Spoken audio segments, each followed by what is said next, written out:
ఓం శ్రీమాత్రే నమః. ఓం నమో భగవతే వాసుదేవాయ నమః. బల్లి శాస్త్రం పురుషులకు. శరీర భాగం ఫలితం.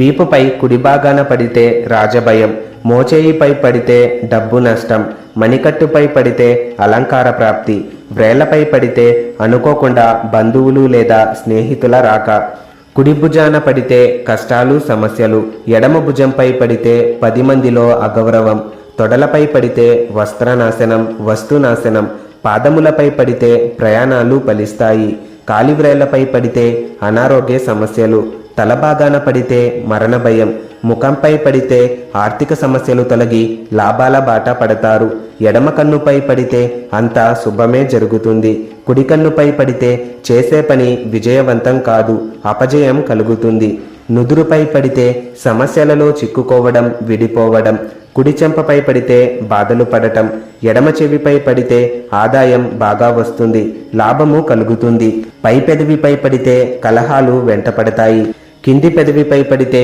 ఆదాయం బాగా వస్తుంది, లాభము కలుగుతుంది, 2 పెదవుల మధ్య పడితే మృత్యు భయం, వీపుపై ఎడమ భాగాన పడితే విజయం కలుగుతుంది.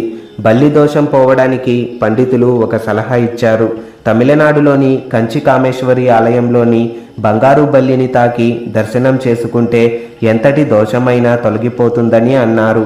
అలా కుదరని వారు బంగారు బల్లిని దర్శనం చేసుకున్న వారి పాదాలకు నమస్కరించిన దోషం తొలగుతుందని శాస్త్రం చెబుతోంది.